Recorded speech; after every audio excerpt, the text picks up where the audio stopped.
સોમપ્રદોષ વ્રતની વાર્તા।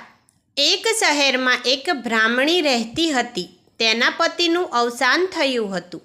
હવે તેની પાસે કોઈ સહારો ન હતો। તેથી દરરોજ સવારે તે તેના પુત્ર સાથે ભીખ માગવા નીકળી પડતી। તે પોતાનું અને પોતાના દીકરાનું ગુજરાન ચલાવતી હતી। એક દિવસ જ્યારે બ્રાહ્મણી ઘરે પાછી ફરી રહી હતી ત્યારે તેણે એક છોકરો ઘાયલ હાલતમાં રડતો જોયો। દયાથી બ્રાહ્મણી તેને પોતાના ઘરે લઈ આવી। તે છોકરો વિદર્ભનો રાજકુમાર હતો। દુશ્મન દળોએ તેના રાજ્ય પર હુમલો કર્યો હતો।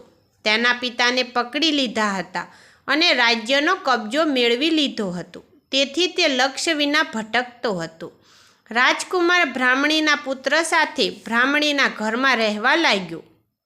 એક દિવસ અંશુમતી નામની એક ગંધર્વ કન્યાએ રાજકુમારને જોયો અને તેના પ્રત્યે આકર્ષાઈ ગઈ। બીજા દિવસે અંશુમતી તેના માતા પિતાને રાજકુમારને મળવા લઈ આવી। તેના માતા પિતાને પણ રાજકુમાર ગમ્યો।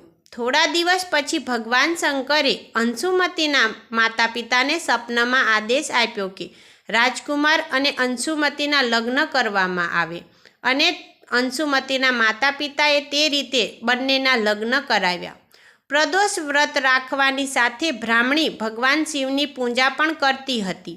પ્રદોષ વ્રતના પ્રભાવથી અને ગંધર્વ રાજની સેનાની મદદથી રાજકુમારે વિદર્ભમાંથી દુશ્મનોને ભગાડી દીધા અને ફરીથી પોતાના પિતા સાથે ખુશીથી રહેવા લાગ્યો।